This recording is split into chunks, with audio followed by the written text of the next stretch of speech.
Hey everyone and welcome back to another World of Warcraft video. Today we've got a very interesting topic. So, Azshara's Eternal Palace has been cleared on normal and heroic difficulty, and that does mean that we have the end cinematic for this raid. And as far as end cinematics go, it certainly has been a little bit more of a controversial one. I think it ended a lot shorter than a lot of people would have hoped. But there still is quite a lot that we can get from the lore that was covered, and I think it does tell us quite a lot about the future of the game. So in today's video, there actually is a fair amount of stuff to get into. So let's just do that. Now, for context, during the fight, Azshara is taunting us about how the Heart of Azeroth is going to be used to shatter the prison of ny'lotha, and we sort of see the heart power being coalesced into this device that is in the middle of the room. Though nobody was massively concerned about that, I think the characters just decided we'll defeat Azshara and then deal with the weird glowy ball Heart of Azeroth and ny'lotha thing. And now, unfortunately for Azshara, she bugged out at 35% and was easily killed by the initial wave of teams who went through there. And whenever Azshara is defeated, what do you see? Well, she falls down to the ground, and she is not dead. She breathes a little bit and then she passes out. And when you look at the camera work, she is very clearly distraught about this. Looking at her eyebrows, her eyes, the way that they are really showing frailty and how she moves her hands. For her, her entire plan has just collapsed and fallen over, and then she looks up and she sees her two enemies, Lor'themar and Jaina, going there to finish the job. Now, there's a bit of a problem here. Lor'themar and Jaina are very negligent because while they are very slowly and dramatically walking towards Azshara, what's happening? Well, the device that Azshara was actually powering up, you know, the whole point of that fight, that begins to actually activate. So yes, this device, it has sucked up all that delicious Heart of Azeroth power, and then it is unleashed, clearly shattering the prison, shattering those big massive chains going into the depths below, and freeing ny'lotha. I do find it quite strange that Lor'themar and Jaina really did absolutely nothing to stop that and barely reacted to it. So that was a little bit of an odd thing, Blizz. But anyway, the chains fall down, and I wonder if this is overanalyzing, but I mean, the whole circle of stars is where this fight takes place, and when you look at the chains falling down into the inky blackness, they kind of do look like sort of fantasy stardust, fantasy nebula, that kind of thing. Well, nebula, I suppose. So there could be a little bit of a nod there. Anyway, they fall down. You see this writhing void, and then what happens? Well, the Eye of ny'lotha opens, the whole area is flooded with orange, and just thinking about the size of those chains, they are absolutely, like, the chains are massive, therefore his eye is absolutely massive, and it was confirmed that over in the Shrine of Storms, that was actually a little bit of ny'lotha. So the sheer scale of ny'lotha is seemingly just a little bit silly. Now, the whole thing with the previous old gods like Cthulhu and Yogg-Saron is that we were fighting essentially manifestations of them in their prisons. Well, it could be that this is the actual full-sized body of ny'lotha. Now, if that is the case, then that is not something that we fought before, so that is actually quite new for the lore of World of Warcraft, and I suspect actually something that could be quite cool in terms of what Blizzard could actually do with it. But anyway, at this stage, things are a bit odd for our partnership between Azshara and ny'lotha, because ny'lotha is free, he's awake, stuff's going good, but Azshara pretty much is unconscious and dying. Well, not for long. So we see those smoky, void, tendril tentacles rise up from where ny'lotha is, just looking, you know, exactly like how you saw them in the opening cinematic, but with the power dynamics entirely being shifted. So they penetrate the room where the Azshara fight took place, they pick her up, she is resuscitated and pulled into a void portal. Now here's the thing, when you actually play that back frame by frame, Azshara looks shocked and horrified, right? So whenever she's first defeated, she is distraught. It seems like that's just her whole plan, her whole world, it's all crashing down. And what we sort of see when she gets sucked into the void portal, though, that seems to be fear. At least that's my read of it. I think that's how they've animated her. I think that's really what Blizzard are going for. But of course, she gets sucked into that. And there you go. That's it. The cinematic ends. And this leaves us in quite a strange position because right below where our characters are, ny'lotha's eye has just opened. That whole area is flooded with orange, so ny'lotha, etc., whatever's down there is now active. We seemingly have no acknowledgement of that. And whenever she is pulled away by that void tentacle into the portal, well, it's not like that suddenly means that N'Zoth down there below us has also disappeared. So it seems like he's just going to be chilling out down there for a while, and Azshara has been pulled off to some other location. I would suspect she's been pulled off to, you know, deep underground ruins, sort of old Black Empire stuff. If I was betting, that's where I'd say Azshara is. But quite clearly, this has essentially all went to N'Zoth's plan. And it very much has not went to Azshara's plan. You really do see a lot of, well, the tables constantly being turned. In the Warbringers Azshara cinematic, what do we see? Well, she is in a position of powerlessness as compared to him, in a way. I mean, she is literally about to drown, so there is that. Now, she does correctly say, well, if I'm really powerful and you let me die, you're going to be trapped there forever. So it's not like he is almighty and all-powerful in that stage. But, I mean, you just need to look at the imagery. Azshara's strength does not come from her situation, it comes from her character there. Well, when you look in, say, the opening cinematic of patch 8.2, what do you see? Well, you see very similar imagery, but the power is flipped.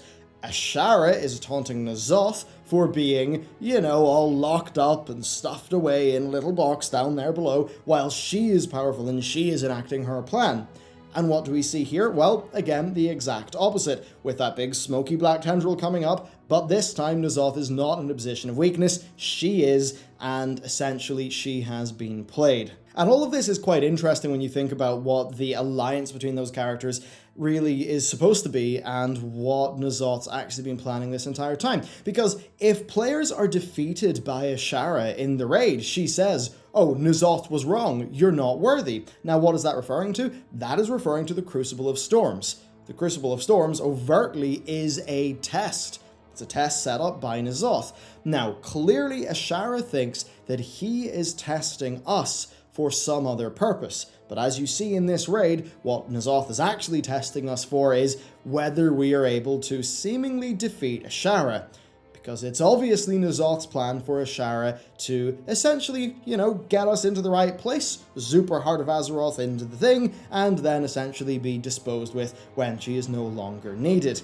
Now, there's actually a bit of a parallel here in Azshara's actions, because it's pretty much, well, almost exactly what Azshara does with Ashvane. You know, they strike up this deal, Azshara promises Ashvane a bunch of power, Ashvane thinks she is acting in her own interest, she thinks she is the protagonist of her own story, turns out no, Ashvane is just being played by Azshara, and once Azshara is pretty much done with her, she transforms her into the big brute that we end up fighting in the raid. So you sort of see a little bit of a parallel there between what Azshara did to Ashvane and what N'Zoth is maybe going to be doing to Azshara.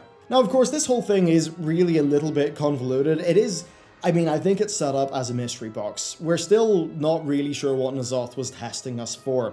But the thing here is, from Azshara's perspective, a lot of this is quite odd, because right, Azshara is not planning on being defeated, obviously from what we see here. Yet, if we defeat her, she taunts us for not being worthy. So what is her plan?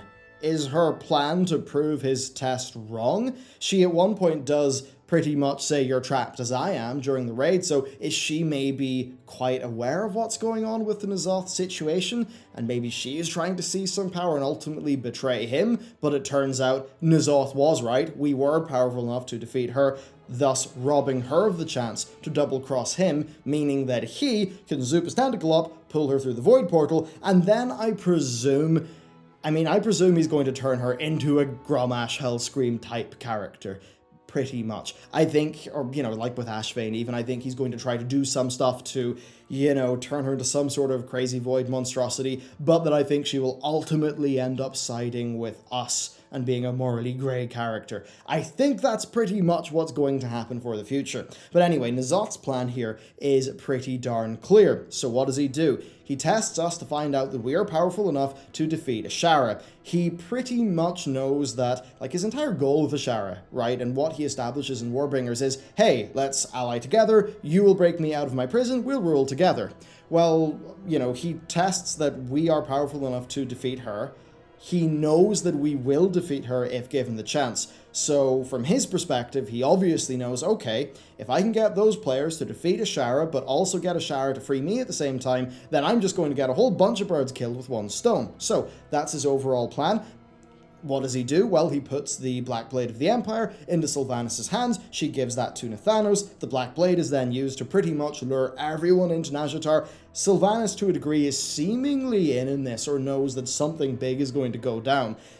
So he essentially just uses Azshara to cripple us, save himself, or break himself out of prison, and then, yeah, who the hell knows what's going to happen with Azshara. We're essentially left now in a position that is rather strange. N'Zoth has been unleashed, technically, if you actually look at the cinematic, but that's not reflected in-game at all, and it's not going to be for quite some time. So that is a little bit of a strange thing. Azshara is now a mystery box character, just like Ny'lotha. Just about anything could happen to her.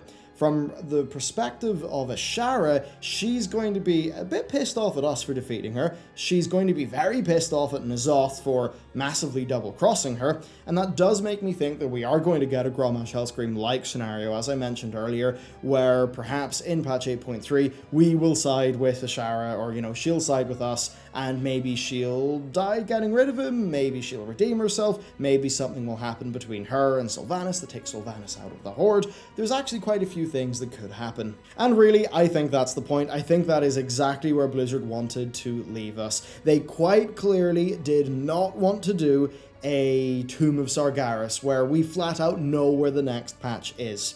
Right, that's pretty obvious. They definitely could have teased so much more here with where the game is going to take us, and they chose not to. Why could that be? Well, I don't want to be cynical, but I think it's pretty obvious, being honest with you. The storytelling of this expansion is a lot more distributed between the patches. So the 0.5 patches of BFA, they do have a lot of story. 8.1.5 covered a lot of very important lore for setting up the Dazar'alor raid. And I'm very sure if you look at what happens in the war campaign, if you look at how Nazjatar is left, you know, this cinematic's not going to tell us what the next, like, patch is going, or the next big raid and the end of the expansion is going to be. 8.2.5 is going to be the thing that does that. So what we have to do is work out what is the final raid going to be, and what is the sort of, you know, the doling up of the story between 8.2.5 and 8.3. And I suppose it can go in a few ways. So patch 8.2.5, no matter what, it's going to be setting up a little bit of this N'Zoth Azshara stuff for whatever happens in 8.3. That's pretty darn likely. Now, there's basically it all depends on, is the final raid going to be factions, or is it going to be N'Zoth?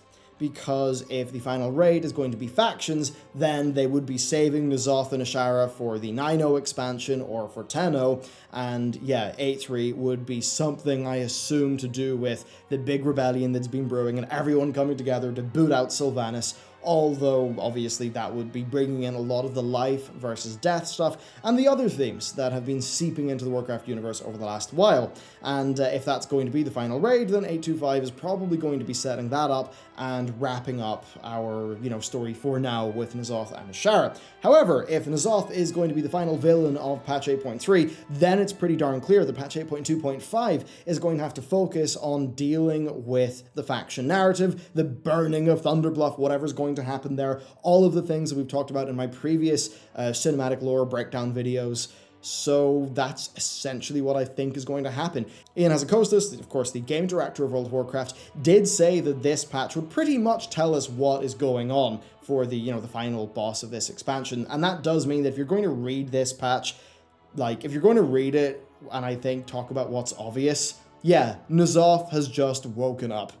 We're probably going to kill him in patch 8.3. And that means that the faction narrative is probably going to be mostly resolved in patch 8.2.5, which I do think makes sense because they've already done a faction raid. I don't know if they're going to do that again, and I don't think they're going to just have Sylvanas be the end boss and kill her. I think it's pretty clear they have other things they want to do with that character. So yeah, that's essentially what I think is going on.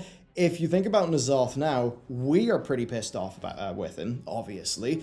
Azshara is going to be pretty pissed off with him, obviously. And if you actually listen to what Xal'atath said for years, Xal'atath doesn't like N'Zoth. Now sure, Xal'atath recently played along with N'Zoth, but if you look at the lore there, well, they weren't really friends. The other old gods, really screwed over Xal'atath. So a part of me does wonder if, there'll sort of be like alternate void forces going against N'Zoth, and that is a part of how Blizzard will sort of bring in the light and void sort of narrative, where you can have bad light and good void, and then maybe Xal'atath fighting N'Zoth would be, something like that. Kind of hard to tell, but again, I think the point that I made earlier stands. It's a mystery box, right? It's just a J.J. Abrams mystery box. They can do essentially whatever they want with this stuff. Now, the final thing that is said in this cinematic is all eyes will be opened. Now, of course, that does tie into a lot of the Void whispering stuff and how that usually sort of plays out. With the Void, you're opening your eyes to infinite knowledge, but that knowledge is maddening. You're seeing potential futures that may not happen. You're seeing false dreams, all of that stuff. That's pretty key to how the Void tends to operate in the Warcraft universe. If we're going to take it a bit more literally and you look at, say, the Eye of N'Zoth, or the Gift of N'Zoth that's given to players after the Crucible of Storms raid, well, I mean, it's an eye. It's a third eye on your head. So, yeah, saying all eyes will be open, it's pretty darn clear that, it's pretty clear that's all sort of linked together, and that everybody is going to be marching along happily to his lovely Lovecraftian tune, which, of course, if you look at, say, ny'lotha, the prose poem, the Lovecraft one, I think everyone's sort of eyes being, just sort of being hijacked and time passing and all of that spooky stuff that they really try to spin with N'Zoth, that all just seems to be right on theme, and I think it does pretty much hint that we're going to be having something ny'lotha-like for, I'd say, the near future of the game. So really, I think that's just about all that I have to say with this cinematic. I have no idea how long I've went on for, but it was only a minute of footage, so I mean, yeah, who knows how much I got out of it, but I certainly got something out of it. I think it is an interesting topic. I think it's a little bit unfortunate that Blizzard didn't give us more. I think that would have excited players a good bit more, and I think especially because the faction narrative is not overly exciting to players, it seems, it would have been good if more of that stuff was teased, at least in the here and now. It could all be playing into some sort of larger plan that Blizzard have for the narrative and how they're going to unveil all of that. But yeah, I suppose I'll just end this by kicking it to you. What do you think is going to happen? Do you think Azshara will be friend or foe? Do you think she will be alive or dead by the end of this expansion? Do you think N'Zoth will be the end boss of this expansion? And I suppose, did you like the cinematic? Did you not? Let me know what you think down below. Thank you very much for watching this video, and with that, I shall see you next time.